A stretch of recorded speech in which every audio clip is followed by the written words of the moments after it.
Psalm 23, God's rod and staff break every attack against your peace. There are texts that calm the soul at first sound, phrases that have become a sanctuary for the tired, the hunted, and the confused. Psalm 23 is one of those sacred shelters. When David sings, "The Lord is my shepherd, I shall not want," he is not writing poetry from an armchair, but testimony formed in the wilderness. He learned God in nights without roofs, in valleys without maps, in crises without guarantees. He knew what it meant to be pursued, betrayed, and forgotten, and yet he anchors his identity in one truth that cannot be taken from him. God is shepherd, and I am not alone.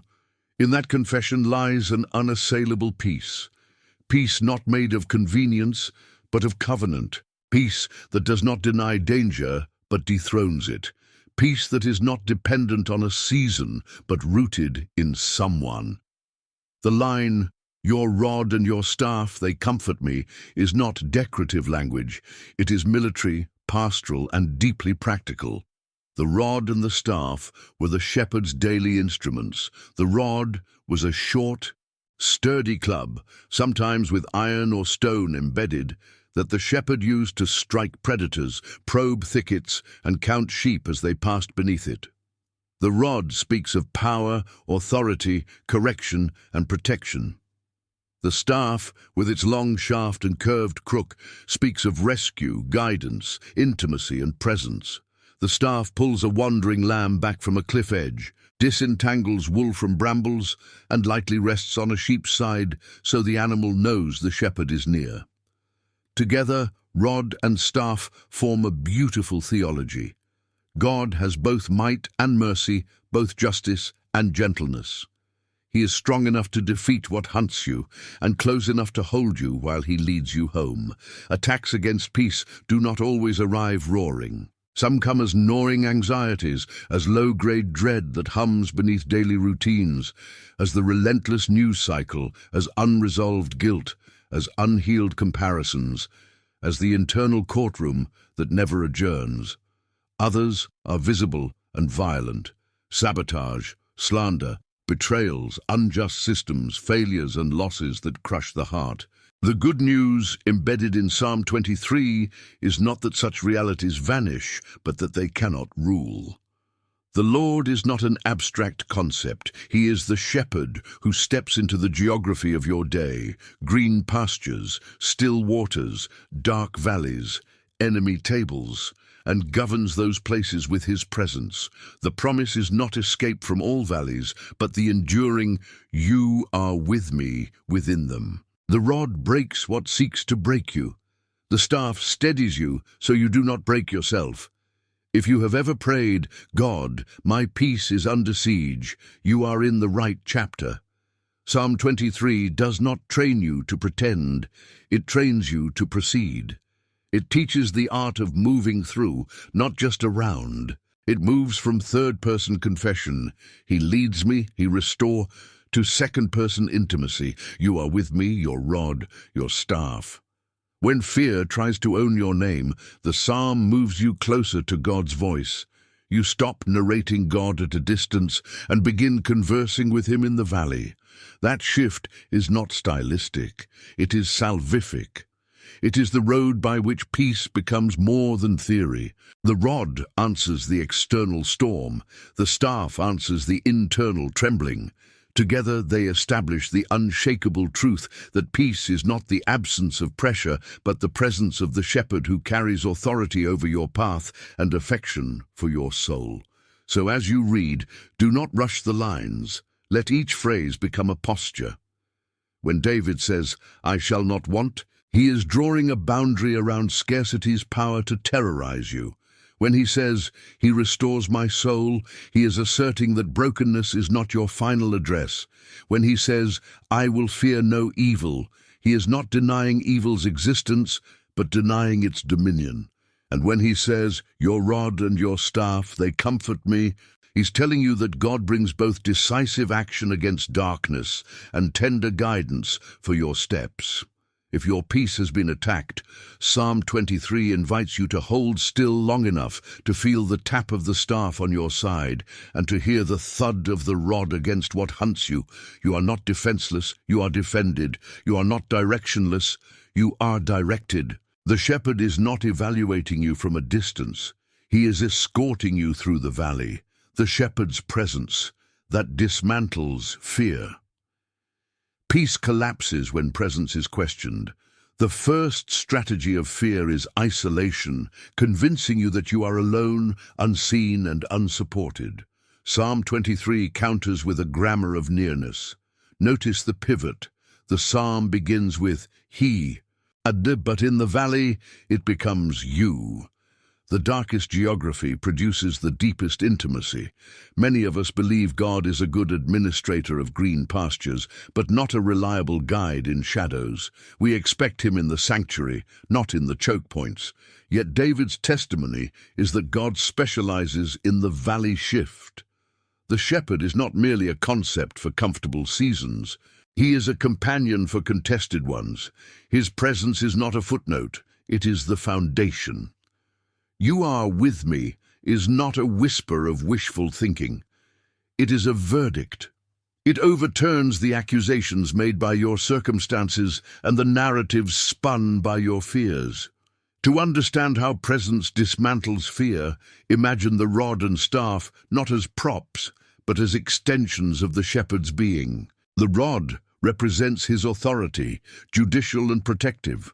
Spiritual predators, lies, accusations, temptations, oppressions, do not negotiate with kindness. They yield to authority. The shepherd's rod is not wielded in panic, but in sovereignty.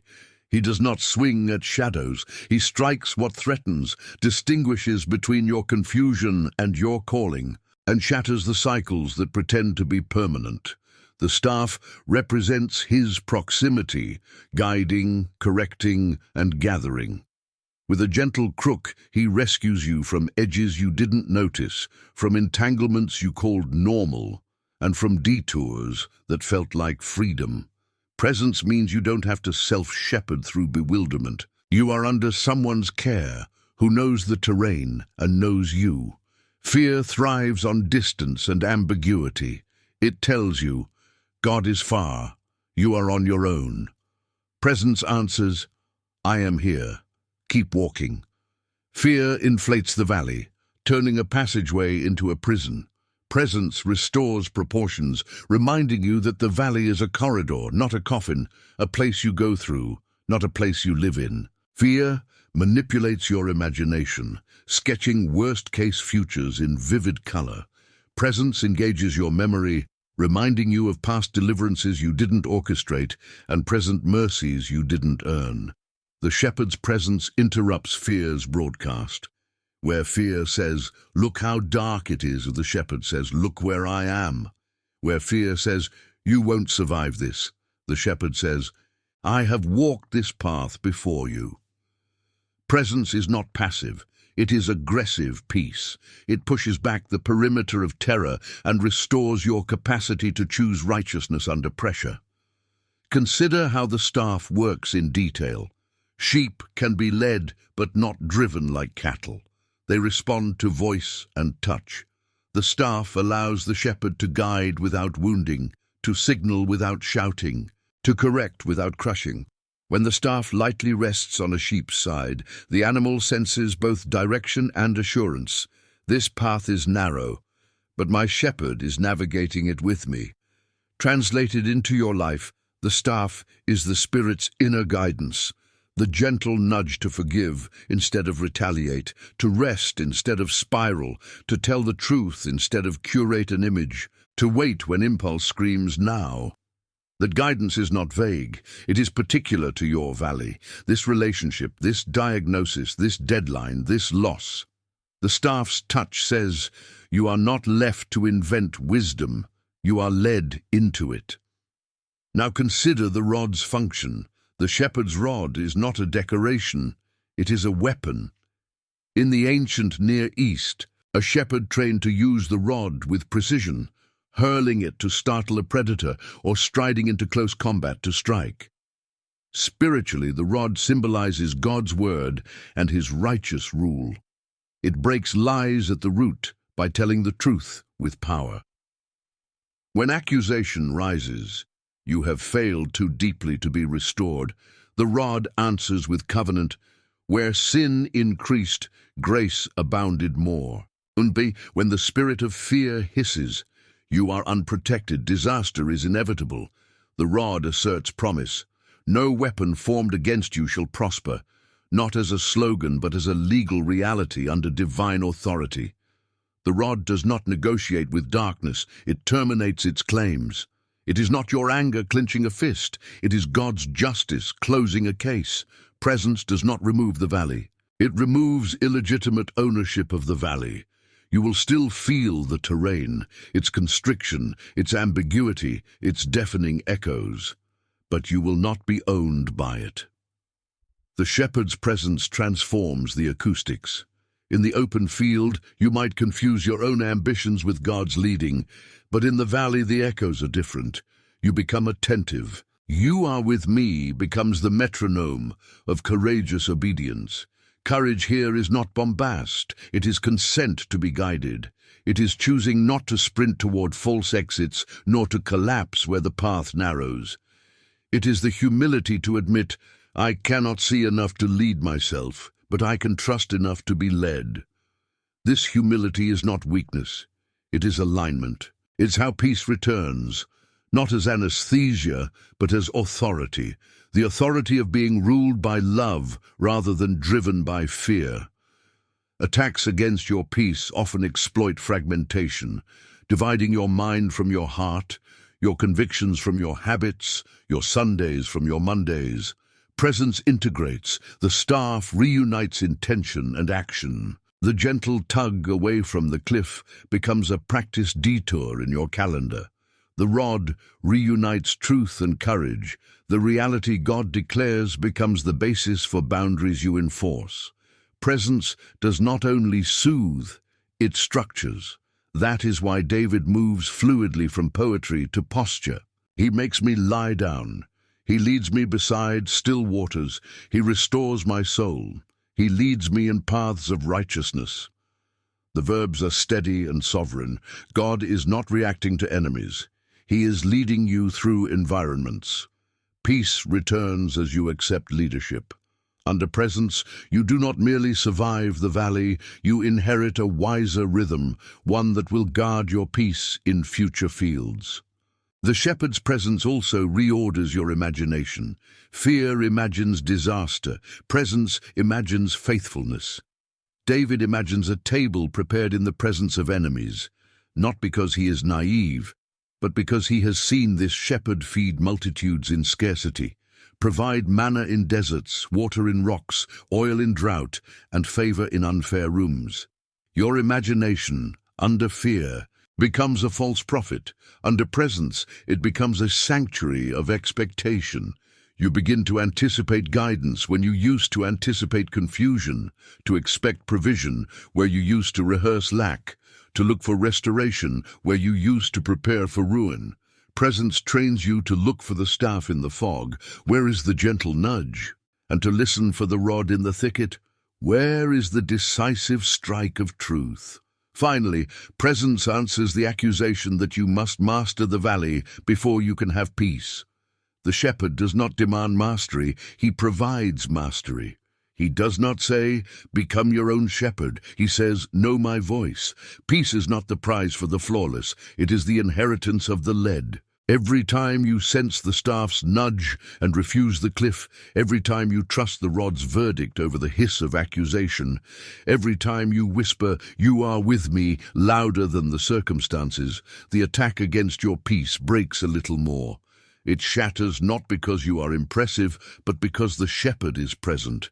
And presence, in the economy of Psalm 23, is victory's geography. The valley has a clock, the shepherd has the map. Keep walking with him. You are not merely getting through, you are being formed.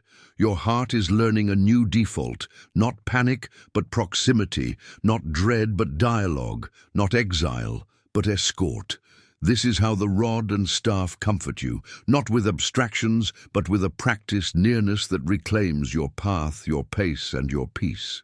If this message nourished your faith and helped you breathe again in the midst of your valley, consider subscribing to the channel so you won't miss the next teaching and can strengthen this community with your presence and prayers.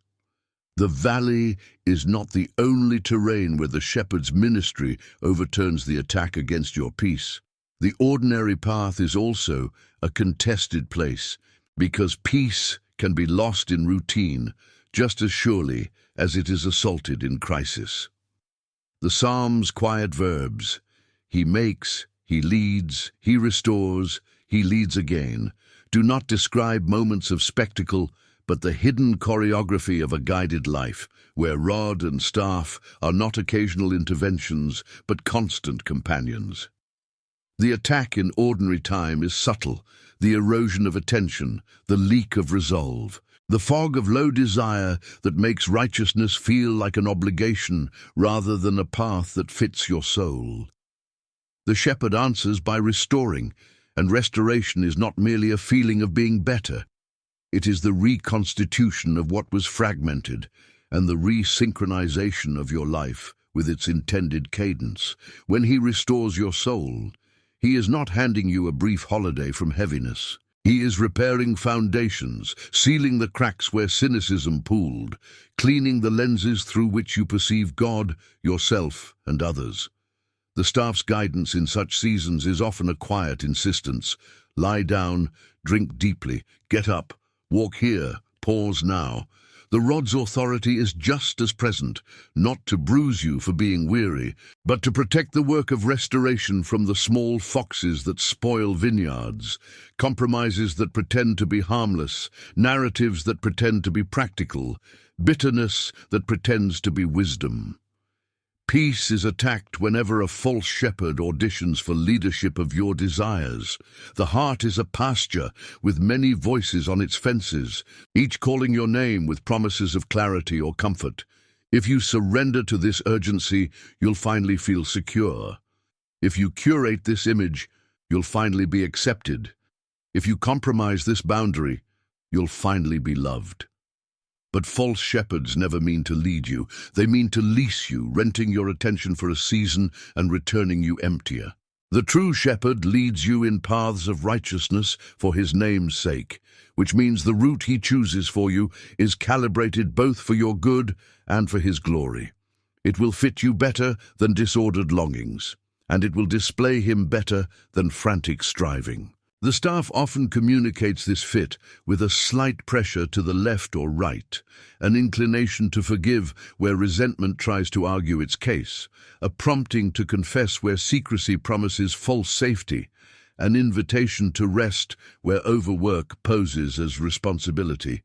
The rod secures the perimeter of those choices by breaking the lie that righteousness is expensive while compromise is cheap. In truth, compromise always bills you later with interest. Righteousness requires surrender up front, but returns you to yourself whole. Many of the attacks against peace are essentially attacks against pace. Predators know that scattered sheep are easier to seize, and hurried souls are easier to harass. The staff orders your day the way a shepherd orders a flock, not with a megaphone, but with consistent nearness. The rod enforces that order by striking at what seeks to stampede you. Consider how Jesus, the Good Shepherd, moved through hostile calendars, crowds pressing, needs screaming. He was never late, but he was never frenzied. That same spirit lives in you to produce walk, not flinch, step, not scramble. When you return to the shepherd's pace, you begin to recover the small obediences that are the architecture of durable peace. Early prayers that quiet the inner courtroom, unhurried scripture that corrects the story you're telling yourself, simple meals shared without screens that return dignity to your attention, mundane faithfulness to tasks you dislike but were given by love. The attack against peace argues that these are trivial, while the real action is out there. The shepherd's rod breaks that sales pitch by declaring that righteousness is walked, not performed, and the staff draws you into the next right step where the grace you actually need is already waiting. The valleys that terrify you are not always external circumstances. Sometimes they are memories that learn to talk. Trauma learns your passwords. Shame learns your schedule. They lie in the shadows of your familiar places and wait to speak with your voice. When David says, "I will fear no evil, for you are with me," he is not only addressing lions and wolves, but the interior predators that stalk meaning. The staff answers with presence that refuses to abandon you to your own recollection. The rod answers with truth that refuses to let your past become your policy. The shepherd does not gaslight your history. He redeems it. He will not tell you that the harm was harmless. He will tell you it was not sovereign. He will not order you to forget. He will lead you to remember differently, tracing the thread of faithfulness that was quiet but unbroken, insisting that your survival was not an accident and your future is not a debt to darkness. In this ministry, rod and staff work together. When your mind spirals with the old verdict, the staff reintroduces a new path. Reach out to a friend, write the prayer you're avoiding, sit with a counselor instead of making reparations to the past alone, and the rod strikes the accuser's legality with the cross's verdict, cancelling the lie's right to prosecute your present. Peace is also attacked by prosperity, when provision outruns gratitude and options outrun obedience. Green pastures can lull you into self-shepherding, where you mistake the gifts for maps. The staff taps your side in such seasons with questions that are really directions. Will you bless rather than store? Will you practice Sabbath rather than boast in sleeplessness? Will you listen to the quiet voice rather than the loud algorithm? The rod secures those practices by breaking the fear that you will lose yourself by choosing limits. Righteous limits are not fences that starve you. They are boundaries that fatten you, because they protect your appetite from predators that disguise themselves as opportunities. The shepherd is not threatened by your success. He is committed to your sanity. His leadership will not collapse your calling into insignificance. It will rescue your calling from the kind of significance that asks you to trade your soul. Enemies in the psalm are real, and some wear names and faces. But notice the shepherd's strategy. He prepares a table in their presence. He does not rush to litigate every slander, nor orchestrate your vindication by humiliating your opposers. Instead, he dignifies you with communion under pressure. A table is not a bunker. It is a place to eat, receive, and enjoy. This is warfare by feasting.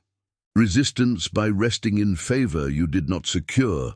The staff pulls you into the chair. The rod guards the atmosphere so the meal is not poisoned by paranoia. Your task is daringly simple. Stay seated. Eat what is set before you. Daily bread, daily wisdom, daily joy that seems scandalous while the room is still hostile. Some will accuse you of apathy because you are not panicking according to the script. Let them. The shepherd is not feeding you as a distraction, but as a declaration. You are not negotiating for place. You are receiving it. When God vindicates, he does so by forming you into someone who can enjoy what others must perform to obtain. That enjoyment is not petty triumphalism, it is quiet holiness, and it breaks the attack against your peace because it removes the enemy's favorite leverage, your desperation to be seen. Anointing with oil in the psalm is not a ceremonial flourish, it is medicinal and royal. Shepherds used oil to soothe scab, repel insects, and heal wounds. Kings used oil to set apart. The attack against peace often comes as a swarm of nuisances, small irritations that, left untreated, inflame into infection. The Spirit's anointing does not always show up as a grand sensation. Often it is the particular grace that calms a specific rash in your soul. A word that reorders a week, a song that untangles a morning, a conversation that stops a rumor in your chest, a silence that rinses the noise from your decisions. This is not escapism, it is treatment, and it is also coronation. The rod declares that you have been transferred out of the kingdom of accusation. The oil declares that you have been transferred into the kingdom of the beloved Son. Attacks against peace lose jurisdiction when you live from your anointing rather than for an audience. You are not trying to earn a seat at a table of approval. You are eating from a table of covenant. Goodness and mercy following you is not poetry designed to make funerals less heavy. It is geography. The Hebrew suggests pursuit. What pursues you matters because pursuit sets pace. When fear pursued you, you ran crooked and collapsed. When goodness and mercy pursue you, you are permitted to walk. You are allowed to be found. The staff makes you findable by keeping you close. The rod keeps goodness and mercy unobstructed by striking down the narratives that say blessing is a trick. The attack against peace insists that consequences alone follow you, that your tomorrow is a museum of past mistakes. The shepherd answers by reassigning your escorts. Mercy walks behind you, picking up what you drop, cleaning what you stain, closing doors you opened in panic. Goodness walks behind you, gathering the fruit you didn't notice, turning small obediences into large harvests, weaving even your detours into a testimony that will feed others. This is not an excuse for apathy. It is fuel for holy audacity. If mercy will not run out and goodness will not misplace you, then you are free to do the next right thing without theater. To dwell in the house of the Lord forever is more than a prediction. It is an orientation that begins now. The house of the Lord is the domain where his rule is joyful. Peace thrives in places where God's will is not merely acknowledged, but desired. That house is not a someday building. It is a now kingdom you carry, a presence you host. The staff's touch becomes the architecture of that house in your days. This is where we forgive. This is where we tell the truth, even when it shrinks options. This is where we bless those who misunderstand us. This is where we practice grief without surrendering to despair. This is where we celebrate without worshipping the gift. The rod becomes the defense system of that house. Truth that refuses to rent rooms to lies, holiness that refuses to sublease to cynicism, authority that rebukes what would make your inner rooms unlivable. To dwell is to stay long enough for peace to mature from a relief into a culture. That culture will feel strange in a world that harvests attention with outrage and rewards fatigue with applause. But it will also feel like home because it is the place you are meant to live within God, and the place within you where God is gladly obeyed. This shepherd does not offer a life free of conflict. He offers a life governed by a presence who cannot be outflanked. The attacks will come from within and without, from shadows and spotlights, but they will not find you undefended or unguided. The rod and the staff are not museum pieces in an old song. They are today's means of grace. Let them work. Invite the rod's verdict where you have allowed lies to become policies. Welcome the staff's nudge where you have called stubbornness conviction. Eat at the table even while eyes watch and tongues wag. Receive the oil for both healing and assignment. Walk at the pace of goodness and mercy. And when the valley narrows again, and it will, say you louder than you say it. Your peace is not a truce with circumstances. It is the government of a shepherd whose presence is your geography and whose authority is your safety. If this teaching strengthened your heart and helped you sense the shepherd's nearness, please subscribe to the channel to walk with us in future messages and help build this community of prayer and encouragement. The rod and the staff do more than neutralize threats. They reparent the inner life so that peace stops being an emergency response and becomes a learned inheritance. Because many of the fiercest attacks do not come from wolves outside the fence, but from patterns within the heart that were formed under scarcity, fear, and self-shepherding. Under the shepherd's hand, correction is not humiliation, but liberation. And guidance is not micromanagement, but adoption into a wiser rhythm. So the rod comes to cancel false authorities that have been running your inner court. Voices that say you are only as safe as your last success, only as loved as your most recent performance, only as secure as people's approval. While the staff teaches you to inhabit new paths where goodness, not panic, has the right of way. And because identity is the largest pasture the shepherd tends, he confronts the way you have named yourself in the dark, the way you have agreed with verdicts that felt factual because they were familiar, the way you have rehearsed a story in which you are forever behind, forever almost, forever apologizing for existing. So the rod falls on those agreements, not to shame you, but to shatter the legal fictions they claim over your life. And the staff gently rewrites your roots so that you begin to make choices consistent with who you are becoming, rather than with who your wounds predicted you would always be. In practice, this looks like very specific graces. Returning a message without rehearsing a defense, telling the truth about a small compromise before it recruits allies and becomes culture in your soul. Practicing quiet when old fear wants to secure control with noise. Confessing envy before it hatches into sabotage. Taking a Sabbath when productivity is auditioning to be your shepherd. Blessing an enemy's name in prayer when bitterness tries to rent a room in your chest. And celebrating a small provision now instead of postponing worship until a larger one arrives.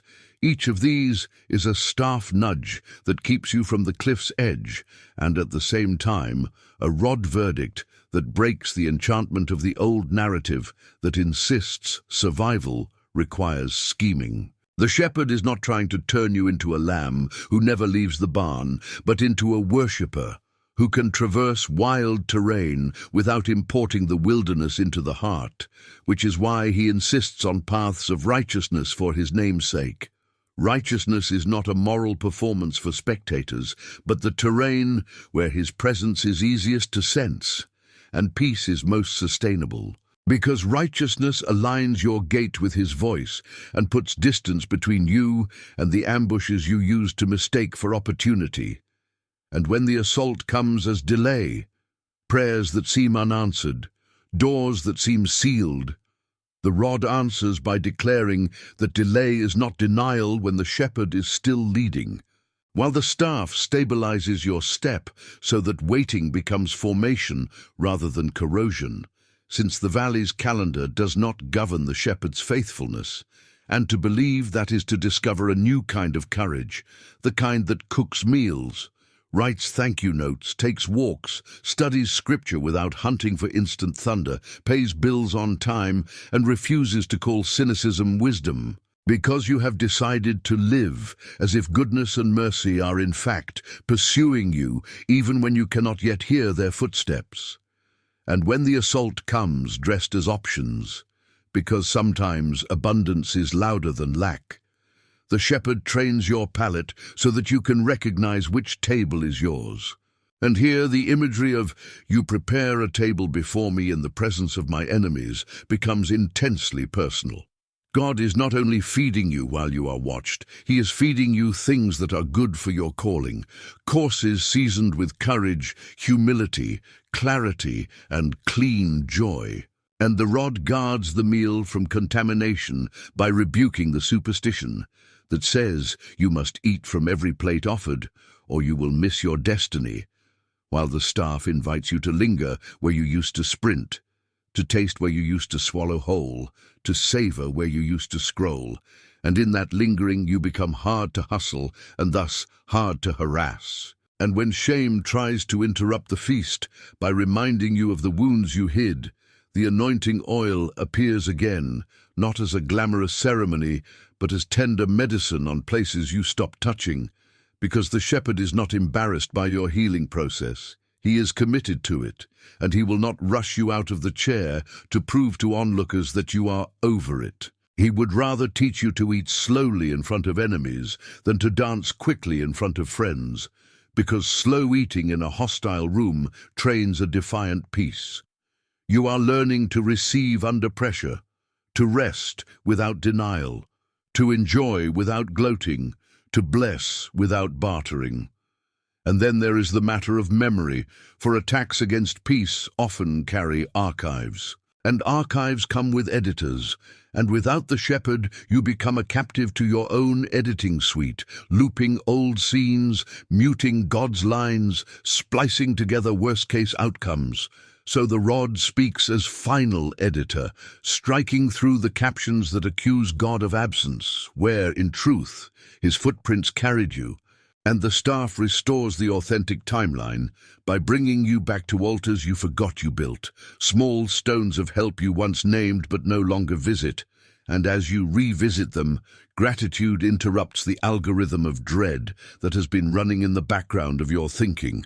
Gratitude here is not generic positivity, but precise recollection. This is where he met me when I had no language. This is where he paid a bill with a kindness I could not have arranged. This is where he closed a door that felt like exile and later revealed it was surgery. This is where he refused to let me be impressive and instead made me free. And such recollection is a staff tap that guides you through the fog when you cannot see 3 steps ahead. And the shepherd's discipline of secrecy must be learned as well. For peace hemorrhages when you publicize what God meant to mature in private. And so the rod rebukes the hunger to be seen before you are rooted, and the staff leads you into the quiet where roots thicken, and applause cannot purchase you, because identity secured in secret becomes a shield in public, while identity rented from crowds makes you a weather vane and peace collapses every time the wind shifts. And what about forgiveness? The scandalous meal the shepherd insists on serving in enemy territory, the course you wanted to skip, the one you are certain will weaken your boundaries. Here again, rod and staff cooperate. The rod breaks the lie that forgiveness endorses harm or abolishes wisdom. It does neither. It releases you from the predator's leash and returns jurisdiction of your future to the shepherd, while the staff guides you into boundary making that is neither revenge nor self-betrayal, because the shepherd is not interested in making you naive, but in making you unpoisoned, and an unpoisoned heart hears God faster than a brilliant bitter one. And if you fear that such forgiveness will make you slower to recognize danger next time, remember that the shepherd's rod has not dulled with use. He still strikes what hunts. But forgiveness keeps you light enough to move when he says move, to stay when he says stay, to bless when blessing is your only weapon, and to be quiet when quiet is your only wisdom. And finally, the doctrine of pursuit must migrate from verse to reflex, because if goodness and mercy truly follow you all the days of your life, then you may dare to expect the shepherd's fingerprints on tomorrow's details. You may dare to leave some emails unanswered, some provocations unlitigated, some opportunities on the table. Trusting that goodness does not need you to sprint to be on time, and mercy does not need you to grovel to be generous. And as this expectancy matures, your nervous system relearns Sabbath as a weekly prophecy. The world turns without your striving. The valley's shadow does not extend into God's rest. The table remains set even when you sleep, and the shepherd keeps watch, rod in hand, staff within reach, so that you wake and walk again, not as a fugitive of yesterday, but as a citizen of the house you are already learning to dwell in. And if you sense a small courage rising as you read, a desire to be led rather than to lead your fears, to exchange exhaustion for obedience, to trade dramatized urgency for a holy pace, to choose truth even when it shrinks your options, receive that desire as the staff's present touch and the rod's present defense, and decide here now that you will be shepherded today, not in theory, but in practice, because the peace you long for is not behind the next achievement. It is beside the next surrender, and the one who asks for that surrender is not a taskmaster, but the shepherd who has already walked this road and who will, at every bend, fight what you cannot see and guide you where you cannot yet imagine. If this teaching steadied your heart and drew you closer to the shepherd's voice, please subscribe to the channel so you can walk with us in the next messages and help build this community of prayer and encouragement. The rod and the staff do not merely intervene in moments of crisis or retrain the inner patterns of the heart. They also inaugurate a way of seeing that turns the whole landscape of your life into a sanctuary for peace, because perception is the gatekeeper of experience, and what you behold governs what you become. And Psalm 23, when lived rather than quoted, teaches you to behold the shepherd in every frame. In green pastures you behold his generosity, by still waters his gentleness, in right paths his wisdom, in the valley his nearness, at the table his vindication, under the oil his healing and assignment, and with goodness and mercy behind you his constancy. And as this beholding becomes your default, the attack against your peace finds fewer handles to grab, because fear feeds on misinterpretation, while faith feeds on recognition, and recognition is the staff's daily ministry, reminding you where to look, what to name, what to remember, what to refuse, and how to walk. So you begin to interpret interruptions not as cosmic rudeness, but as invitations. Delays not as indifference, but as protection. Closed doors not as rejection, but as redirection, and sudden openings not as flukes, but as favor. And this interpretive shift is not naive optimism, but the fruit of being shepherded, the fruit of living close enough to feel the staff's nudge and hear the rod's thud. It is the slow miracle of becoming unstartled by goodness, even when you remain unblinded by evil, so that you neither deny the wolf nor surrender the pasture, neither worship the table, nor ignore the enemies, neither fetishize the oil, nor despise the scars it treats, but hold the whole scene together under one name.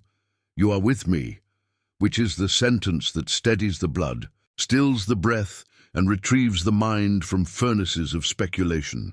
And because the shepherd is forming a people, not merely patching up individuals, this way of seeing matures into a way of blessing others in contested places, speaking calm into their valleys without minimizing the shadow, offering bread from your table without weaponizing your story, pouring oil where you once bled without making your healing a performance, pointing out goodness and mercy in their rear view when all they can see are patrol cars of regret. In this shared life, the rod and staff become visible through you. Your words carry truth that breaks lies gently but decisively. Your presence carries guidance that refuses to control. Your pace reframes urgency as obedience. Your boundaries refuse to rent rooms to manipulation. Your hospitality feeds without recruiting, and your prayers litigate in the heavenlies without slandering on earth. And these practices are not accessories to Christianity. They are shepherdedness turned outward, peace multiplied through the currency of presence and authority entrusted to those who dwell rather than drift. But to keep seeing like this, you must confront the most stubborn saboteur of peace, the idolatry of self-explanation, the compulsive need to narrate your worth and destiny to yourself, to strangers, to critics, to algorithms, to God himself. As if you could talk your way into safety, the shepherd cures this not by muzzling your voice, but by restoring it to prayer, to confession, to blessing, to silence. For the rod rebukes the courtroom tone that creeps into your thoughts, cross-examining your motives until love is impossible, and cross-examining God's motives until trust is unthinkable, while the staff leads you into the speech that makes dwelling possible. Lead me, search me, forgive me, strengthen me, thank you, your will, not mine, you are with me. As this vocabulary reclaims your mouth, the inner weather steadies, because you are no longer trying to win a trial that Calvary already settled, and you are no longer trying to steer a future whose map the shepherd already holds. You are instead practicing the obedience that fits a freed person, choosing the straight answer where evasiveness once masqueraded as prudence, choosing the small apology where pride once called the shots, choosing the hidden gift where spectacle once demanded tribute, choosing the restful no where fear once drafted you into every battle. And the shepherd, patient and particular, will let you learn these choices in manageable scenes. An email you don't need to defend, a meeting where you practice listening rather than performing, a budget that turns generosity into a line item rather than a mood, a bedtime you honor like a sacrament, a morning liturgy that anchors your imagination before the day auctions it off, a weekly Sabbath that prophesies to your nervous system that the world turns without your spinning, a monthly fast that teaches your appetites they are beloved but not enthroned, a quarterly retreat where you let your attention breathe until the staff's pressure is felt again, a yearly audit of grudges where the rod declares statute of limitations on certain memories. In each of these, peace thickens not as cotton around your ears, but as steel in your spine, because the shepherd does not pamper you into calm. He roots you into courage.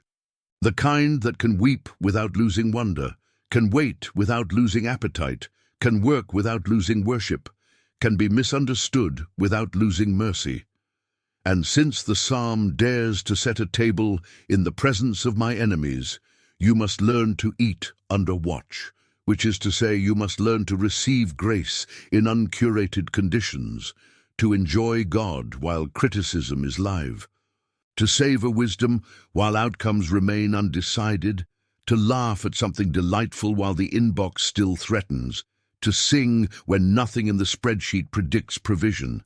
This is not denial, but defiance, not ignorance, but trust. And the shepherd trains you in it by seating you where you would have never seated yourself, places where your politesse cannot manage the room, but your dependents can inherit it, places where someone else's favor determines your access, but God's favor determines your usefulness, places where the optics are terrible, but the anointing is obvious, places where old triggers flash red, and the staff helps you breathe through them while the rod silences the accuser mid-sentence.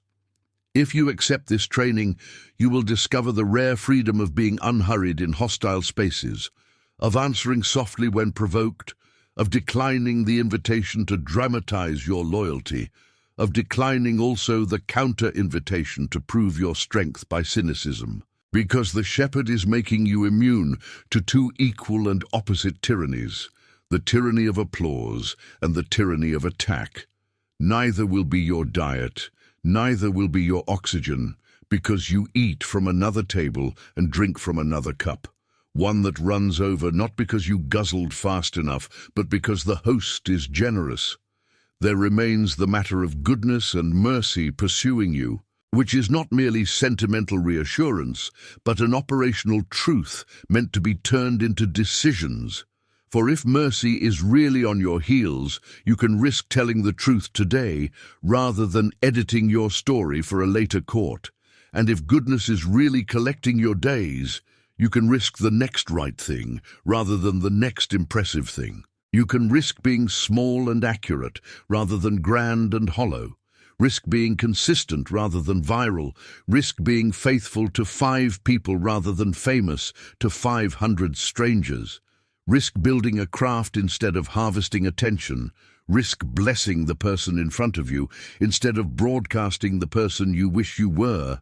Because the shepherd's accounting is not cruel and his timing is not a prank. He knows how to make harvest from honest seed and how to protect a sprout from a spotlight. The rod will fight for that protection when you will not, and the staff will keep you near that plot of ground when boredom tempts you to abandon it. And when the day comes that a door opens wide and you must walk through, you will be able to do so without turning the doorway into an altar to self, because you will have learned in the small that I shall not want is not a poverty of ambition, but the wealth of sufficiency. He is my shepherd.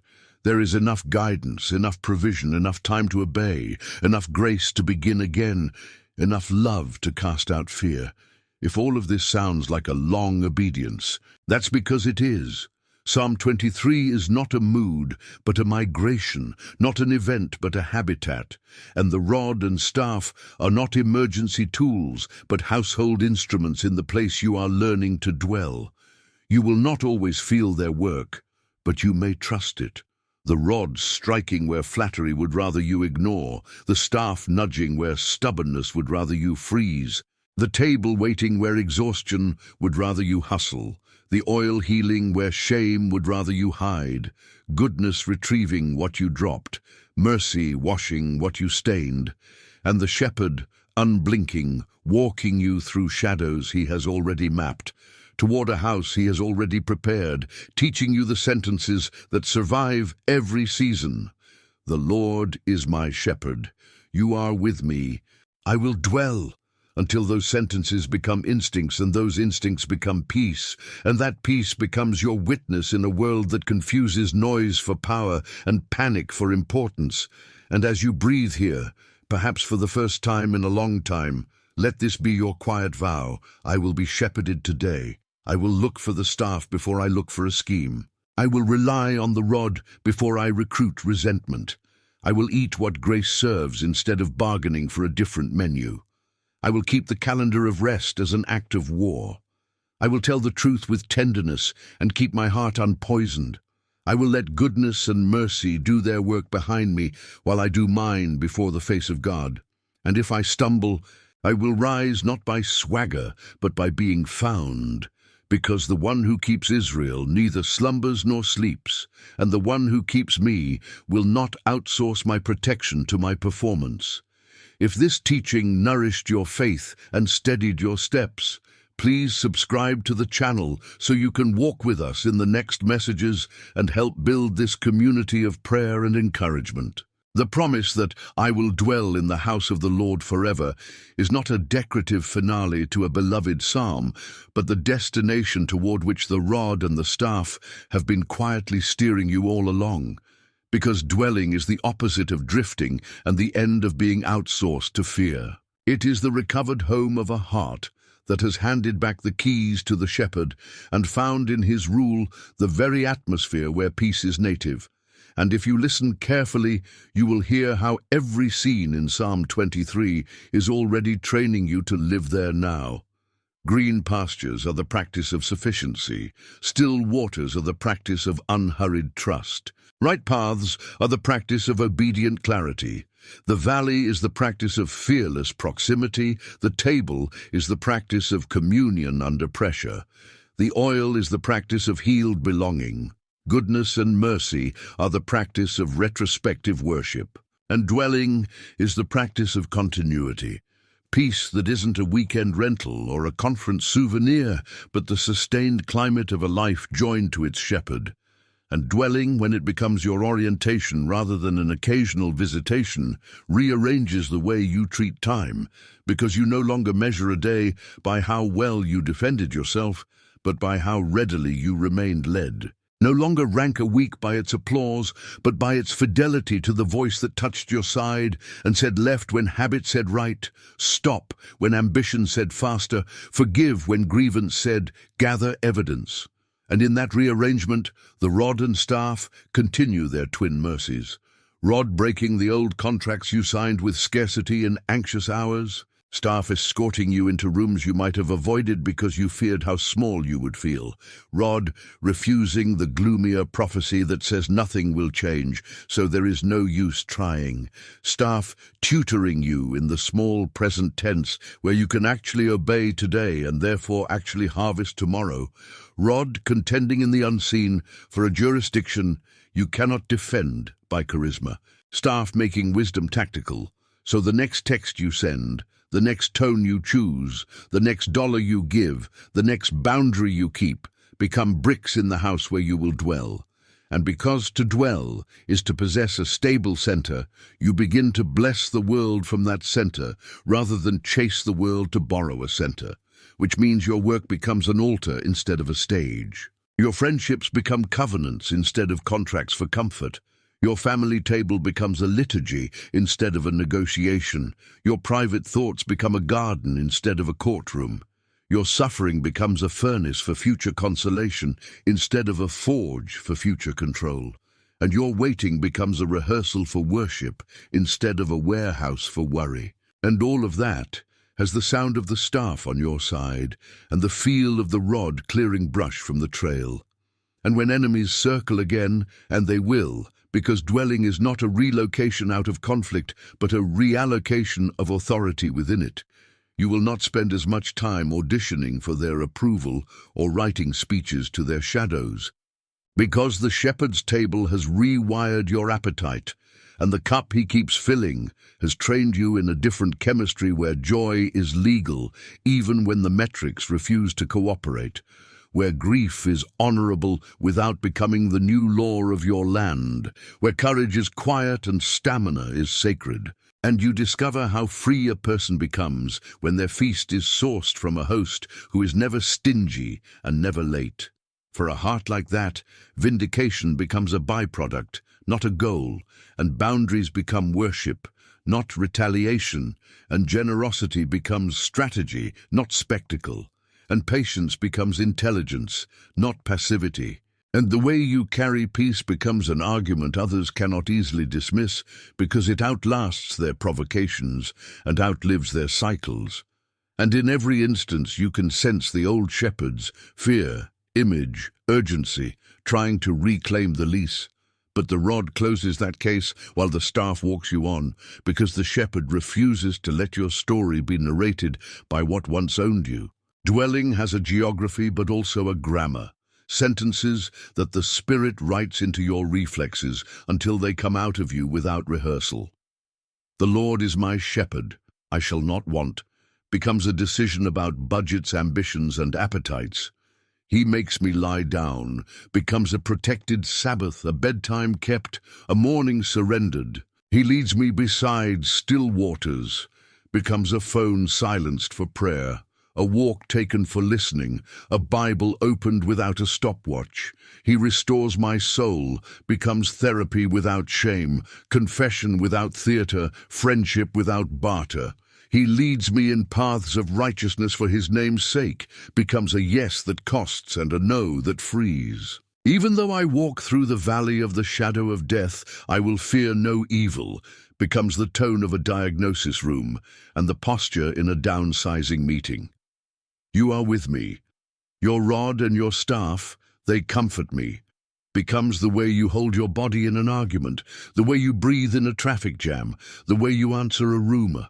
You prepare a table before me in the presence of my enemies, becomes refusing to postpone gratitude until critics are quiet. You anoint my head with oil, my cup overflows, becomes blessing someone while you still ache. Surely goodness and mercy shall follow me all the days of my life, becomes telling your future self the truth before fear writes tomorrow's script. And I will dwell in the house of the Lord forever, becomes choosing the church instead of only consuming content, choosing service instead of only sampling sermons, choosing submission to wise counsel instead of only harvesting quotable lines, choosing communion with complicated people instead of only curating agreeable timelines, because houses are built with people, not ideals. And God's house is populated with the same kind of saints who will sit at your table while enemies watch, unfinished, anointed, capable of wounding and of healing. And the shepherd means to teach you peace in the middle of that family, not outside it. The assaults against your peace will sometimes attempt sophistication, rebranding themselves as prudence, calling cynicism discernment and fatalism realism and suspicion wisdom. But the rod will keep exposing counterfeits by bringing you back to the witness who does not lie, and the cross that does not flinch, and the empty tomb that does not negotiate, while the staff will keep translating that witness into walkable steps, so you do not mistake intensity for faithfulness or novelty for transformation.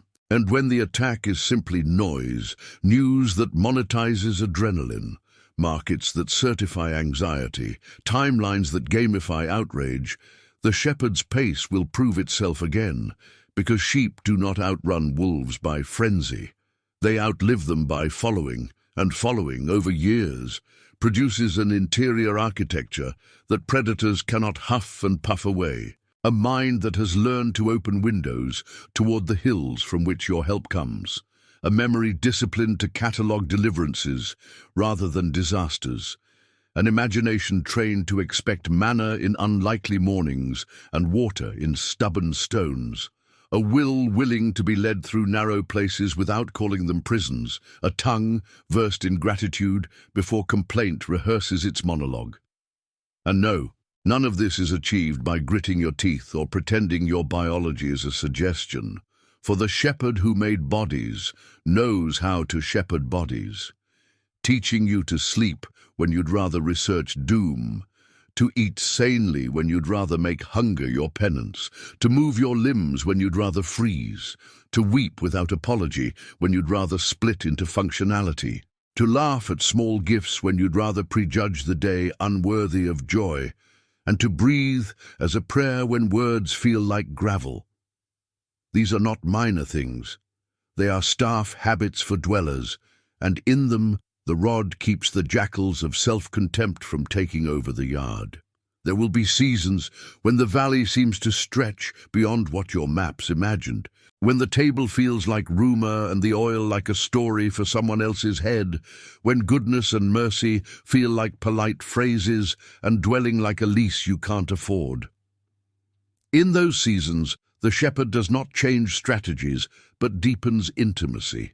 Which is to say, he invites you to say you more often, to collapse the theological distance into a personal address, to let prayer be less impressive and more honest, to let scripture be less scavenger hunt and more bread, to let worship be less performance and more posture.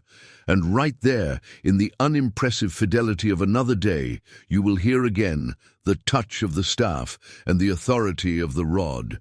The staff bringing your scattered attention back to where your feet actually are. The rod breaking the hypnotic power of what-ifs and worst cases and phantom verdicts.